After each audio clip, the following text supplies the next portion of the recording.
Here's my quick nighttime skincare routine to maintain flawless pimple-free skin.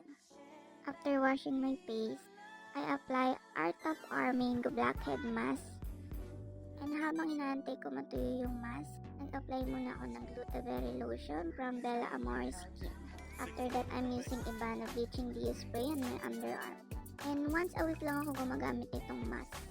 Konti lang yung nakuha sa nose ko kasi maliit lang yung pores ko sa ilong. Kaya konti lang yung sumisiksik na dumi. Siyempre siya din meron yung skincare. Pinofocus ko yung sa T-zone niya kasi medyo malaki yung pores niya.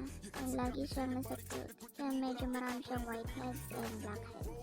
So habang hinihintay ko matayo yung nasa ilong niya, nag-apply muna ako ng toner and moisturizer sa face and sa neck.